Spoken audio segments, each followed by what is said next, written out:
মহাসড়ক জুড়ে পশুর ট্রাকে বেপরোয়া চাঁদাবাজি, জড়িত পুলিশও ধরা খেয়ে টাকা দিয়ে ম্যানেজের চেষ্টা। নিত্যদিনের ঘটনা বলছেন চালকরা, সড়কে শৃঙ্খলা ফেরানোর দাবি। ট্যানারি মালিকদের কাছে 7 কোটি টাকা বকেয়া যশোরের ব্যবসায়ীদের। অর্থ সংকটে চামড়া কিনতে না পারার শঙ্কা। সংরক্ষণ ও বেচা কেনার স্থান সংকটে খুলনার ব্যবসায়ীরা। পুঁজিবাজারে অস্তিত্ব সংকটে ব্রোকারেজ হাউসগুলো। বছর ব্যবধানে আয় কমেছে অন্তত 80%। লোকসানের চাপে বন্ধের পথে শাখা অফিস, ছাঁটাই হচ্ছে কর্মী। এবং বাজেটে মোবাইল সিমের উপর ট্যাক্স আরোপ নিয়ে আপত্তি অপারেটরদের। প্রশ্ন তুলেছে সারচার্জের যৌক্তিকতা নিয়েও প্রবৃদ্ধি নেমে যাওয়ার শঙ্কা। চিঠি দেবে অর্থমন্ত্রীকে।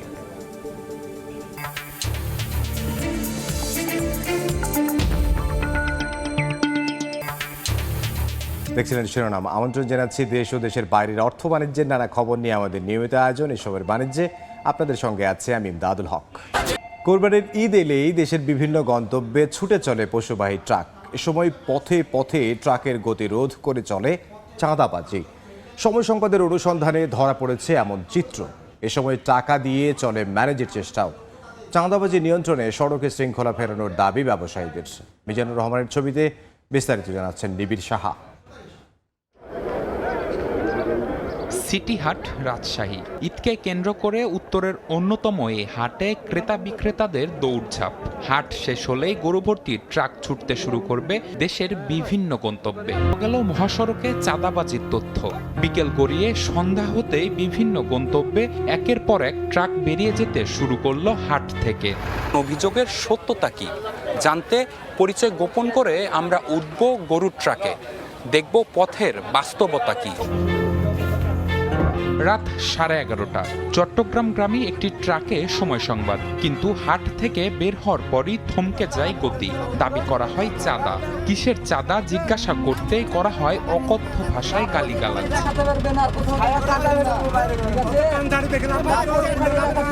পরে টাকা দিয়ে রেহাই মেলে সেখান থেকে। আবারও চলা শুরু।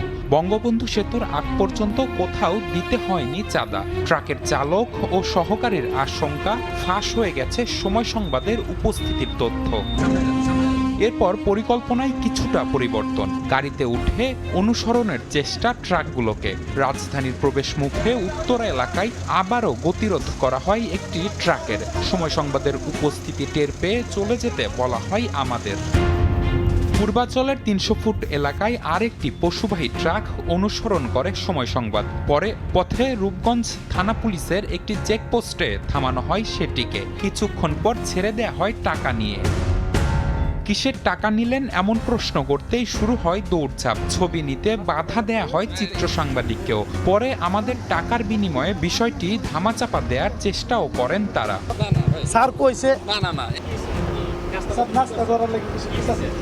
চালকরা বলছেন এমন চাঁদাবাজি নিত্যদিনের ঘটনা। ঠিক না, ওই 2-3 জায়গার টাকা দিতে হয়। চাপাই থেকে চিটাং যাচ্ছি, গাড়ি নওগাঁর। টাকা শুধু এখানে দিয়েছে, অন্য কোনো জায়গায় লাগেনি। লাঠি তো অবশ্যই থাকে পোলাপানের হাতে। সড়কে গরুর ট্রাকে চাঁদাবাজি বন্ধে অসাধু পুলিশ সদস্যদের চিহ্নিত ও চাঁদাবাজির সঙ্গে জড়িতদের বিরুদ্ধে ব্যবস্থা গ্রহণের দাবি সংশ্লিষ্টদের। নিবিড় সাহা, সময় সংবাদ, ঢাকা। কোরবানির ঈদ উপলক্ষে হাটে আসতে শুরু করেছে পশু, তবে ক্রেতার উপস্থিতি কম। এই মুহূর্তে রাজধানীর গাবতলীতে আছেন কাজল আব্দুল্লাহ, মুন্সিগঞ্জের মুক্তারপুরে নাসিরউদ্দিন উজ্জ্বল এবং ব্রাহ্মণবাড়িয়ার সোহিলপুরে আছেন উজ্জ্বল চক্রবর্তী। প্রথমে সরাসরি যাচ্ছি কাজলের কাছে।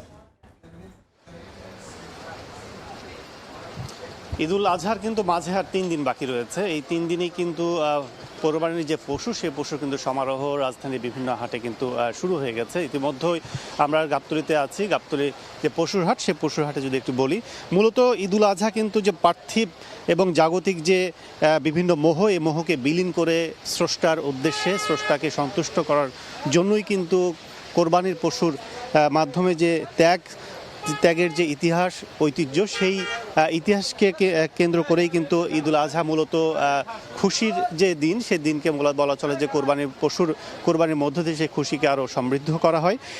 এই লক্ষ্যে কিন্তু রাজধানীর 22টি পশুর হাটে কিন্তু এবছরও কোরবানি পশু উঠিয়েছেন যারা কোরবানি পশু লালন পালন করছেন সে হাটগুলোতে এসেছে এবং ইতিমধ্যে আমরা দেখছি যে কোরবানি পশু কিন্তু রাজধানীর বিভিন্ন হাটে চলে এসেছে এবং গাবতলী যেহেতু একটি খুব স্বল্প পরিমাণ স্বল্প আয়তনে কিন্তু হাটের মধ্যেও কিন্তু বলা চলে যে অধিক পরিমাণ গরুর একটি সরবরাহ কিংবা সেখানে কেনাকাটার একটি সুযোগ পান যারা কোরবানি দাতা রয়েছেন। সেক্ষেত্রে এবারও কিন্তু বরাবরের মতো ধারাবাহিকতায় কিন্তু এবারও কিন্তু পশু আমরা দেখছি পর্যাপ্ত পরিমাণ। 3 দিন বাকি রয়েছে, 3 দিনে কিন্তু আরও অনেক পশু আসবে। ঈদের রাতেও কিন্তু কোরবানি পশু চলে আসে, সেটি গরু হোক ছাগল হোক বিভিন্ন ধরনের চাহিদা অনুপাতে। তবে বরাবরই যেটি দেখেছি আমরা অন্যান্য বছরগুলোতে সেটি হচ্ছে তুলনামূলক কম দামে কিন্তু বিক্রি করতে হয়েছে যারা কোরবানি পশু লালন পালন করেন, যারা নিয়ে এসছেন এখানে বিভিন্নভাবে তাদেরকে। সেক্ষেত্রে এবছর যেটি তারা আশা করছেন যেহেতু পশুর হাটে পর্যাপ্ত পরিমাণ পশু আসলেও কিন্তু এখনও বলা চলে যে সেভাবে বেচা বিক্রি শুরু হয়নি। তবে বলা চলে যে কাল থেকে কিন্তু সেই বিক্রিটা আরও বেড়ে যাবে এবং এবারও কিন্তু তারা আশা করছেন যে আশায় বুক বেঁধে কিন্তু পশু লালন পালন করেছেন যে পর্যাপ্ত পরিমাণ দাম তারা পাবেন যেহেতু সারা বছর লালন পালন করে থাকেন।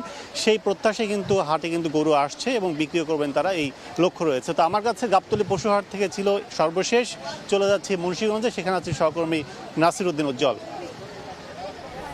আর 3 দিন বাদে যে কোরবানি, সেই কোরবানির পশু কিনবার জন্য পছন্দের যে পশু, সেই পশু কিনবার জন্য আমরা লক্ষ্য করছি অনেকে কিন্তু হাটে এসছেন এবং অন্য দিনের চাইতে কিন্তু আজকে ক্রেতাদের পদচারণা বেশি। তারপরেও কিন্তু বিক্রেতারা বলছেন যে তারা গেল অন্তত 4 দিন ধরে যে গরুর বিশাল পসরা সাজিয়েছেন সেই অনুযায়ী কিন্তু ক্রেতার সংখ্যা কম। তবে তারা আশা করছেন যে শুক্রবার থেকে এই ক্রেতা আরও বাড়বে এবং এখানকার যে গরুগুলোকে নিয়ে আসা হয়েছে কিন্তু প্রচণ্ড গরম এবং এই গরমের মধ্যে গরুগুলো যাতে এখানে সঠিকভাবে হাটে রাখা যায় সেজন্য কিন্তু তারা বারবার গোসল করাচ্ছেন, চেষ্টা করছেন নানাভাবে গরুকে খাবার দাবার দিয়ে সতেজ রাখবার জন্য। এবং এখানকার ব্যাপারী যারা এসছেন বেশিরভাগ সিরাজগঞ্জ থেকে এসছেন, তারা বলছেন যে এই গরুগুলো আগে নিয়ে আসার কারণ হচ্ছে হাটের একটি সুন্দর প্লেসে রাখবার বিষয় আছে, একই সঙ্গে এই যে হাটের পরিবেশটাকে অ্যাডজাস্ট করা, কারণ বেশিরভাগ গরুই কিন্তু এগুলো ঘরে রেখে লালন পালন করা হয়েছে, মোটা তাজাকরণ করা হয়েছে, সেই কারণে কিন্তু তাদের আগে নিয়ে আসা হয়েছে এবং হাটের পরিবেশের সঙ্গে মানিয়ে নেওয়ার জন্যে। এবং এখানকার যে 47টি হাট রয়েছে বেশিরভাগ হাটেই কিন্তু এখন প্রচুর গরু উঠেছে, রং বেরঙের গরু। এর মধ্যে কিন্তু দেশীয় জাতের নানা গরু থাকলেও মীর কাদিমের যে ঐতিহ্যবাহী গরু সেগুলো কিন্তু এই হাটগুলোতে তেমন দেখা যাচ্ছে না। সেগুলো রাজধানী ঢাকার পুরান ঢাকার যে ঐতিহ্যবাহী হাট রয়েছে সেখানে নেবার জন্য প্রস্তুতি নিচ্ছেন এবং এখানকার ক্রেতারা বলছেন যে হাটে কিন্তু গরুর দাম এখনো বাড়তি তাদের কাছে মনে হচ্ছে এবং বিক্রেতাদের দাবি হচ্ছে যে গোখাদ্যের দাম বেড়ে গিয়েছে।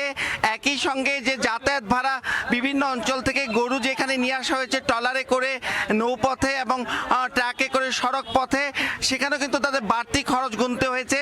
সে কারণে তাদের বাড়তি দামে বিক্রি না করলে কিন্তু তাদের পোষাতে পারবে না এবং মাঝারি এবং ছোট আকারে গরুর চাহিদা বেশি থাকলে এই মফস্বল যে হাটগুলো সেখানে কিন্তু বড় গরুর চাহিদা কম। সে কারণে কিন্তু এখানকার যে এই চাহিদা, সেই চাহিদা অনুযায়ী বড় গরু অনেক নিয়ে আসা হয়েছে। সাদা মানিক, কালো মানিক, কিংস অফ বিক্রমপুর, এরকম বিভিন্ন নামে নামকরণ করা হয়েছে এবং এখানকার যে গরুর পশুর চাহিদা রয়েছে জেলায় 60,000, আর এখানে কিন্তু 73,000-এরও বেশি পশু তৈরি রাখা হয়েছে। তো এই ছিল মুন্সিগঞ্জের কোরবানির হাটের সবশেষ। আমরা চলে যাব ব্রাহ্মণবাড়িয়ায়, সেখানে রয়েছেন সহকর্মী উজ্জ্বল চক্রবর্তী।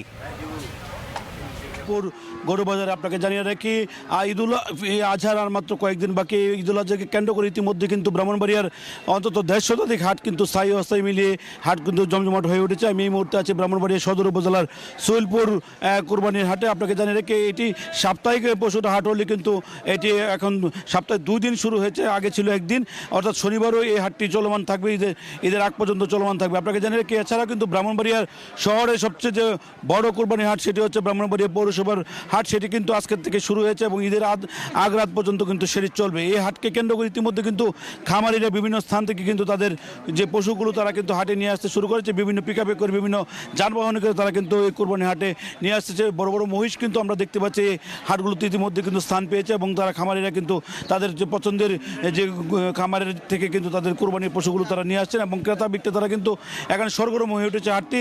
আমরা কয়েকজন ক্রেতার সাথে কথা বলছিলাম, তারা কিন্তু বাজারে আসছেন এবং তাদের পছন্দ মতো কোরবানি পশুটি কেনার জন্য কিন্তু তারা বিভিন্ন জায়গাতে কিন্তু ঘুরে ঘুরে দেখছেন এবং অল্প সময়ের মধ্যে হয়তো তাদের পছন্দের মতো কোরবানি পশুটি তারা কিনতে পারবেন বলে আমরা জানতে পেরেছি। আপনাকে জানিয়ে রাখি বর্তমানে যে হাটটি আছে সেটি হচ্ছে ব্রাহ্মণবাড়ী সদর উপজেলার অন্যতম বৃহৎ পশুরহাট শৈলপুর পশুরহাট। সেই হাটে কিন্তু আমরা বর্তমানে আছি এবং এখানে কিন্তু ক্রেতারা কিন্তু তাদের পছন্দের পশুগুলো কিন্তু দেখছে এবং তাদের সাথে কথা বললাম, তারা কিন্তু বলছেন যে আমরা অল্প সময়ের মধ্যে আমাদের পছন্দের পশুটি ক্রয় করতে পারবো। আপনাকে জানিয়ে রাখি এছাড়াও কিন্তু ব্রাহ্মণবাড়িয়ার যে বিভিন্ন উপজেলাগুলো আছে, বিশেষ করে 9টি উপজেলা, সেই 9টি উপজেলাতে কিন্তু একইভাবে কিন্তু কোরবানিকে কেন্দ্র করে পশুরহাট জমজমাট হয়ে উঠছে। এই জমজমাটকে কেন্দ্র করে কিন্তু এখানে ক্রেতা বিক্রেতাদের সরগরমে কিন্তু মুখরিত হয়েছে প্রতিটি কোরবানি হাট। তো এই ছিল আমার কাছে ব্রাহ্মণবাড়িয়া থেকে শৈলপুর থেকে কোরবানি হাটের সর্বশেষ খবর। আপনাকে ধন্যবাদ। সহকর্মী নাসির উদ্দিন উজ্জ্বল মুন্সিগঞ্জ থেকে যোগ দিয়েছিলেন এবং উজ্জ্বল চক্রবর্তী যোগ দিয়েছিলেন ব্রাহ্মণবাড়িয়া থেকে এবং গাবতলী থেকে যোগ দিয়েছিলেন সহকর্মী কাজল আব্দুল্লাহ, জানাচ্ছিলেন কোরবানির পশুর হাটের খবর। জামালপুর থেকে ট্রেনে ঢাকা এলো 400 গরু। কোরবানি উপলক্ষে এসব গরু বিক্রি করা হবে রাজধানীর বিভিন্ন হাটে। কোনো ভোগান্তি ছাড়াই স্বল্প খরচে গরু পরিবহন করতে পেরে খুশি খামারি ও ব্যবসায়ী। বৃহস্পতিবার সকাল 7টা, কমলাপুর রেল স্টেশন তখনও আড়মোড়া ভাঙছে। এরই মধ্যে গ্রামের খামারি ও কৃষকের গরু এলো রাজধানী ঢাকায়। গত কয়েক বছর ধরে গরু পরিবহনের জন্য আলাদা ট্রেনের ব্যবস্থা থাকলেও এবার ম্যাঙ্গো স্পেশাল ট্রেনে আলাদা ওয়াগন ব্যবহার করে পশু আনা হচ্ছে। জামালপুরের ইসলামপুর থেকে সকালে 25টি ওয়াগনে 400 গরু আনা হয়। সড়ক পথের যানজট না থাকায় ছিল না কোনো ভোগান্তি। গরু প্রতি ভাড়া নেওয়া হয়েছে 500 টাকা, যা সড়ক পথের চেয়ে কয়েক গুণ কম। ব্যবসায়ীরা বলছেন এতে পথে চাঁদাবাজি থেকেও মিলছে মুক্তি। যারা গরু ব্যবসায়ী, যারা গরু নিয়ে আসছেন তারা খুবই খুশি এবং প্রত্যেকটা যে গরু চিপ রেটে এবং সুন্দরভাবে আমাদের যে ব্যবস্থাপনা এই সুন্দরভাবে আসতে পেরেছে, এই জন্য তারা অনেক সন্তুষ্ট প্রকাশ করেছে। ঢাকা বিভাগীয় বাণিজ্যিক কর্মকর্তা বলছেন ভবিষ্যতে বাড়ানো হবে এই রেল সেবা। নিরাপদে পশু পরিবহনে রেলপথে খামারিদের আগ্রহ আরও বাড়বে বলে জানান তিনি। ট্রেনে আসি সুবিধা, গরু ঠিক আছে, গরু ব্যথা পায় না, গরু শুয়ে না, ঠিক আছে, আরামে আসে গরু, ঠিক আছে। এই জন্য একদিনে এলে অ্যাক্সিডেন্ট বইয়া ট্রেনের সুবিধা বেশি, সপ্তাহে টাকের চাই ট্রেনের সুবিধা বেশি। গরু নিয়ে এসেছি 60টা, খরচ হয়েছে আপনার একটা গরুর মধ্যে 3 লাখ টাকার উপরে কিনা আর কি। এই স্পেশাল ট্রেন সার্ভিস চলবে আগামী 14 জুন পর্যন্ত। চন্দ্রিমা চৌধুরী, সময় সংবাদ, ঢাকা। ট্যানারি মালিকদের কাছে বকেয়া অন্তত 7 কোটি টাকা। কোরবানি পরবর্তী চামড়ার ব্যবসা নিয়ে হতাশ যশোরের ব্যবসায়ীরা। চামড়া খাত রক্ষায় কাঁচা চামড়া রফতানির দাবি ব্যবসায়ী নেতাদের। জুয়েল মেধার পাঠানো তথ্য ও আবুল কালাম আজাদের ছবি নিয়ে রিপোর্ট। দক্ষিণ পশ্চিমাঞ্চলের অন্যতম বৃহত্তম চামড়ার হাট যশোরের রাজারহাট। এ হাটে খুলনা বিভাগের 10 জেলার ব্যবসায়ীদের পাশাপাশি আশপাশের এলাকার ব্যবসায়ীরা চামড়া বেচাকেনা করেন। কয়েক বছর ধরে চামড়ার টানা দরপতনের কারণে লোকসানে এ অঞ্চলের ব্যবসায়ীরা, বিশেষ করে ট্যানারি মালিক ও মহাজনদের কাছে বকেয়া অন্তত 7 কোটি টাকা। এতে বেশিরভাগ আড়তি বন্ধ রয়েছে দীর্ঘদিন ধরে। চলতি বছর কোরবানির পশুর চামড়ার ব্যবসা নিয়ে হতাশ তারা। ঈদের আগে যদি তারা টাকা না দেয় তাহলে আমরা চামড়া কিনবো কিভাবে? এই চামড়া শিল্পটা দিন দিন এই কারণেই ধ্বংস হয়ে যাচ্ছে। এই টাকাটা আজ দিই কাল দিই করে এইভাবে ঘোরাচ্ছে। আমরা আজকে 10-12 বছর কিন্তু এই টাকাটা পাইনি। আমরা শেষ হয়ে গেছি, এখন বাকি আছে আমাকে টাকা দিয়ে বেচতে। কাঁচা চামড়া রফতানি করে খাতকে রক্ষার দাবি ব্যবসায়ীদের। কাঁচা চামড়া বিদেশে রপ্তানি করা একমাত্র উদ্যোগ নেওয়া এবং সেই উদ্যোগ নিলে এখানে যে লক্ষ লক্ষ মানুষ, এতে আরো আগ্রহ বাড়বে। যশোরের এই হাটকে ঘিরে দক্ষিণ পশ্চিমাঞ্চলের প্রায় 10,000 ছোট বড় ব্যবসায়ী ব্যবসা করেন। আর কোরবানির ঈদ পরবর্তী 2 মাসের হাটগুলোতে প্রায় 100 কোটি টাকার বাণিজ্য হয়। সময় সংবাদ, যশোর। পুঁজিবাজারে অস্তিত্ব সংকটে পড়েছে ব্রোকারেজ হাউসগুলো। লোকসানের চাপ সামাল দিতে পারছে না শাখা অফিসগুলো, এমনকি বন্ধ করে দিতে বাধ্য হচ্ছে তারা। তাদের হিসেব বছর ব্যবধানে আয় কমেছে অন্তত ৮০%। সংকটের ঠিক কতগুলো হাউস বন্ধ হয়েছে বা বন্ধের উপক্রম হয়েছে তার সঠিক তথ্য নেই ডিএসসি বা ডিবিএ কারো কাছেই। মোমেন হোসেনের ক্যামেরায় বিস্তারিত জানাচ্ছেন আলতাফ হোসাইন। কাজী ফিরোজ রশিদ সিকিউরিটিজ লিমিটেড মতিঝিলে ১৯৭৮ সাল থেকে বিনিয়োগকারীদের সেবা দিয়ে আসছে ব্রোকারেজ হাউসটি, কিন্তু দীর্ঘদিন ধরে পুঁজি হারিয়ে বিনিয়োগকারীরা বাজার ছাড়ায় আর নতুন বিও অ্যাকাউন্ট না আসায় অন্তত ৮০% আয় কমেছে বলে দাবি প্রতিষ্ঠানটির। ক্ষতির মুখে গত ৬ মাসে বন্ধ করতে হয়েছে তাদের ৩টি শাখা অফিস, ছাঁটাই করতে হয়েছে প্রায় অর্ধশত কর্মী। পবিত্র ঈদুল আজহা ১ সপ্তাহ বাদে আমার জানা মতে এই হাউস কোনো এমপ্লয়ীদের বোনাস দিতে পারে নাই। ডিএসসির অন্তর্ভুক্ত অধিকাংশ ব্রোকারেজ হাউসের অবস্থাই এমন, আর্থিক সংকটে বন্ধের উপক্রম। আমরা যারা বিনিয়োগকারীদের মধ্যস্থতাকারী হিসাবে লেনদেনগুলো করাই, আমাদের উপরেও সেই চাপটা পড়ে। বিনিয়োগ কম থাকে, তাতে তাদের ইনকামও কমে গেল, তাদের স্টাফের বেতন দিতে পারছে না। ব্রোকারেজ হাউসের কর্মকর্তারা বলছেন, প্রতিদিন যেখানে অন্তত ১,০০০ কোটি টাকার শেয়ার লেনদেন হওয়ার দরকার, সেখানে বর্তমানে ৩০০ থেকে ৪০০ কোটি টাকার মধ্যে আটকে আছে ডিএসসির লেনদেন। ফলে লাভ তো দূরের কথা, খরচ জোগাতেই হিমশিম খাচ্ছে প্রতিষ্ঠানগুলো। ট্রানজ্যাকশন না হলে আমাদের কমিশন আসে না। নর্মালি কমিশন না আসলে আমাদের স্যালারির উপর একটা হ্যাম্পারিং হয়। জটের ভিতরে আটকায় রয়েছি যে আমাদের স্যালারি বাড়ানো হয় না, আমাদের কোনো ইনক্রিমেন্ট নাই। সংকটে ঠিক কতগুলো হাউস বন্ধ হয়েছে বা বন্ধের উপক্রম হয়েছে তার সঠিক তথ্য নেই ডিএসসি বা ডিবিএ কারোর কাছেই। এই মার্কেটে যদি ভলিউম না বাড়ে, তাহলে এই market is unsustainable for the brokerage industry. Not only for the brokerage industry, it is unsustainable for any of the market intermediaries including merchant banks and asset management companies. বর্তমানে দেশের প্রধান পুঁজিবাজার ডিএসসিতে ব্রোকারেজ হাউস রয়েছে ৩০৬টি। বিনিয়োগকারীদের share কেনাবেচা থেকে commission, BO account খোলা ও বাৎসরিক CDBL charge থেকে প্রাপ্ত আয় দিয়েই চলে এসব প্রতিষ্ঠানের টিকে থাকার লড়াই। আলতাফ হোসাইন, সময় সংবাদ, ঢাকা। এবার ঈদ কেনাকাটার খবর।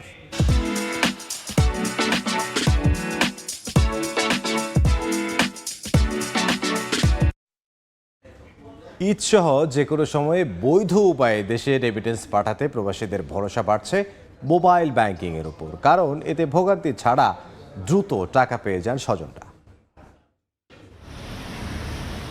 ক্যাপ্টেন ইফতেখারুল আলম কাজ করেন একটি বিদেশি শিপিং কোম্পানিতে।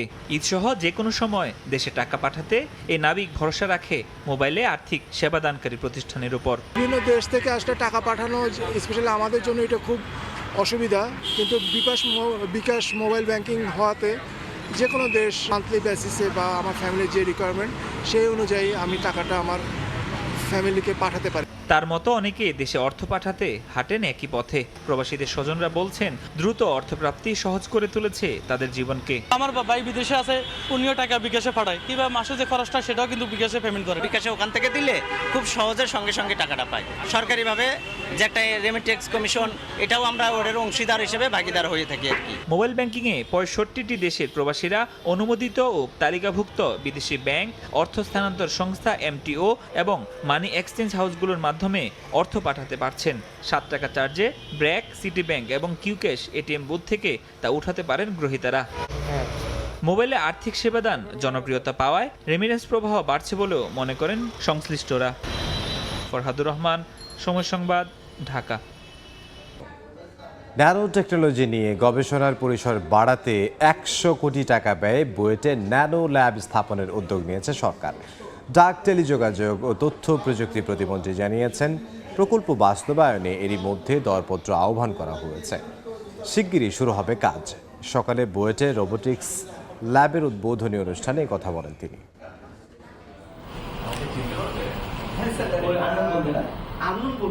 বৃহস্পতিবার সকালের শুরুতে বুয়েটের রোবোটিক্স ল্যাব উদ্বোধন করতে যান ডাক, টেলিযোগাযোগ ও তথ্য প্রযুক্তি প্রতিমন্ত্রী। সেখানে তাকে শুভেচ্ছা জানাতে ফুল হাতে কোনো শিক্ষক শিক্ষার্থী নয়, এগিয়ে আসে রোবট। শুধু শুভেচ্ছাই নয়, প্রতিমন্ত্রীর সঙ্গে কুশলাদিও বিনিময় করে রোবটটি।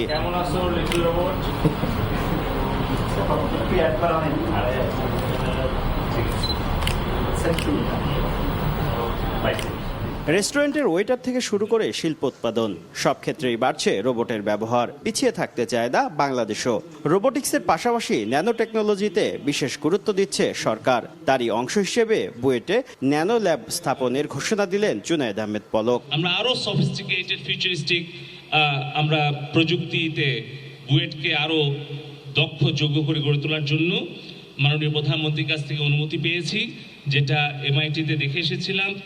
ওইটার মতো অত বড় আমরা পারবো না, ওইটা প্রায় 3000 কোটি টাকা ব্যয়ে ওরা ল্যাব করেছে, ন্যানো ল্যাব। এ সময় প্রযুক্তি খাতে শক্ত অবস্থান তৈরি করতে সরকারের দেয়া শুল্ক ছাড় সহ নানা সুযোগ সুবিধার কথা উল্লেখ করেন প্রতিমন্ত্রী। সরকারি নীতি সহায়তায় বর্তমানে দেশে মোবাইল ফোন তৈরি করছে 17টি প্রতিষ্ঠান। ল্যাপটপ সংযোজিত হচ্ছে 2টি কারখানায়। আমাদের এশিয়ার পার্শ্ববর্তী দেশ ইউরোপ, আমেরিকাতে আমাদের নিজস্ব উৎপাদিত স্মার্টফোন, ল্যাপটপ কিন্তু রপ্তানিও শুরু হয়েছে। এটা কিন্তু আমাদের জন্য গর্বের।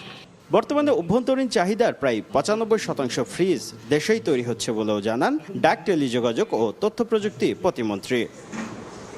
শুভ খান, সময় সংবাদ, ঢাকা। গাবতলীতে গরুর হাট পরিদর্শন শেষে বক্তব্য রাখছেন আইজিপি চৌধুরী আব্দুল্লাহ আল মামুন। সরাসরি যাচ্ছে সেখানে। অনুরোধ করছি এবং প্রত্যেকটা মার্কেটে আমরা যাতে জাল টাকা যাতে লেনদেন না হয়, এই জন্য আমরা এই জাল টাকা শনাক্তকরণ মেশিন আমরা রেখেছি। এরপরে যদি কোথাও দেখা যায় যে কেউ যেখানে আসেন উনি যে দেখছেন না বা জানছেন না, আপনারা 999-কে ফোন করেন, তারা দেখা যাবে যে আমাদের লোক আপনাদের সহায়তায় চলে আসবে। অজ্ঞান পার্টি, মলম পার্টি, প্রতারক, চাঁদাবাজ এবং অতিরিক্ত হাসিল আদায়কারী বিষয়ে কোনো প্রশ্নের উদ্রেক হলে আমাদেরকে জানান, আমরা ব্যবস্থা নিব। অজ্ঞান পার্টির প্রতারক চক্র, চাঁদাবাজ, তাদের বিরুদ্ধে আইনানুগ ব্যবস্থা নেওয়ার জন্য আমরা সকলকে নির্দেশনা দিয়েছি। ঈদুল আজহা নিরাপদ ও নির্বিঘ্নে উদযাপনের জন্য মেট্রোপলিটন পুলিশ, জেলা পুলিশ, নৌ পুলিশ, হাইওয়ে পুলিশ সকলেই প্রস্তুত রয়েছে এবং আমরা সকলে মিলে একযোগে কাজ করছি। মহাসড়কে ফিটনেসবিহীন গাড়ি যাতে চলাচল না করে, মেয়াদোত্তীর্ণ গাড়ি যানবাহন চলাচল করবে না। যদি চলাচল করে তাদের বিরুদ্ধে আইনানুগ ব্যবস্থা গ্রহণ করা হবে। মহাসড়কে নসিমন, করিমন, বটবুটি ইত্যাদি যান চলাচল বড়ার মোড়ের মতোই এটা বন্ধ থাকবে। বেপরোয়া গতিতে গাড়ি না চালানোর জন্য আমি ড্রাইভার ভাইদেরকে অনুরোধ করছি, আপনারা অনুগ্রহপূর্বক বেপরোয়া গতিতে গাড়ি চালাবেন না। গাবতলীতে আইজিপি বক্তব্য রাখছেন, আমরা সরাসরি ছিলাম সেখানে। বাজেটে 300 টাকা সিম ট্যাক্স ও সম্পূরক শুল্ক 20% আরোপ করা নিয়ে আপত্তি তুলেছে মোবাইল অপারেটররা। শুধু তাই নয়, প্রশ্ন তুলেছে 1% সারচার্জের যৌক্তিকতা নিয়েও। 2024-25 অর্থ বছরের বাজেটে মোবাইল সেবায় সম্পূরক শুল্ক 15% থেকে বাড়িয়ে 20% আরোপ করেছে সরকার। 200 টাকার সিম কার্ডের দাম হয়েছে 300 টাকা, যা SRO জারির মাধ্যমে বাজেট ঘোষণার দিন রাত 12টা থেকে কার্যকর হয়েছে। নতুন সিদ্ধান্তের কারণে 100 টাকার সেবা পেতে 139 টাকা রিচার্জ করতে হচ্ছে গ্রাহককে। আগে যা ছিল 133 টাকা। খরচ বাড়ায় টক টাইম কিংবা ডাটা সবখানেই ব্যবহার সীমিত করছে গ্রাহকরা। বুধবার রাজধানীর বনানীতে এক সংবাদ সম্মেলনে এমন দাবি করলেন মোবাইল অপারেটরদের প্রতিনিধিরা। বললেন, সম্পূরক শুল্ক 5% বাড়ায় বছরে 1,500 কোটি টাকা রাজস্ব পাবে সরকার, অথচ কর না বাড়িয়ে মাসে গ্রাহক প্রতি ডাটা ব্যবহারের পরিমাণ 6.5 জিবি থেকে 12 জিবিতে উন্নীত করা গেলে 4,500 কোটি টাকার রাজস্ব পাবে সরকার। ভ্যাট থাকতে পারে, সব সার্ভিসের উপর ভ্যাট আছে, কিন্তু শুধুমাত্র সাপ্লিমেন্টারি ডিউটি আছে স্পেসিফিক ইন্ডাস্ট্রির উপরে। এটা উইথড্র করা উচিত ইমিডিয়েটলি। সার্চ চার্জ যেটা ছিল পদ্মা সেতুর জন্য, তখন আমরা ফান্ড রেজ করতাম প্রথম থেকে যেটা শুরু হয়েছিল। এখন কিন্তু 1%-এর কোনো কারণ নেই, আমরা অন্তপক্ষে কোনো স্পেসিফিক রিজন দেওয়া হয়নি। এতদিন সিম কার্ডে মোবাইল অপারেটররা ভর্তুকি দিয়ে আসলেও এখন থেকে গ্রাহক আর সেই সুবিধা পাবে না, অর্থাৎ 300 টাকা দিয়েই কিনতে হবে সিম। একটা ধারণা আছে যেহেতু মোবাইল অপারেটর সিম ট্যাক্সটা সাবসিডি দেয়, তারা কন্টিনিউয়াসলি সেটা দিয়ে যাবে। মোবাইল অপারেটরদের ability to provide subsidy always depends on how much consumption that customer can have and overall how much they can contribute. বর্তমানে দেশে 4 মোবাইল অপারেটর মিলিয়ে সিম কার্ডধারীর সংখ্যা 19 কোটির বেশি। এর মধ্যে মোবাইলে ইন্টারনেট ব্যবহার করেন 12.5 কোটি গ্রাহক। শুভ খান, সময় সংবাদ, ঢাকা। এ পর্যায়ে শীর্ষ সংবাদগুলো জানিয়ে দিচ্ছে আরও একবার। মহাসড়ক জুড়ে পশু ট্রাকে বেপরোয়া চাঁদাবাজি, জড়িত পুলিশও ধরা খেয়ে টাকা দিয়ে ম্যারেজের চেষ্টা নিত্যদিনের ঘটনা বলছেন চালকরা। সড়কে শৃঙ্খলা ফেরানোর দাবি। এবং ট্যানারি মালিকদের কাছে 7 কোটি টাকা বকেয়া, যশোরের ব্যবসায়ীদের অর্থ সংকটে চামড়া কিনতে না পারার শঙ্কা, সংরক্ষণ ও বেচা কেনার স্থান সংকটে খুলনার ব্যবসায়ীরা।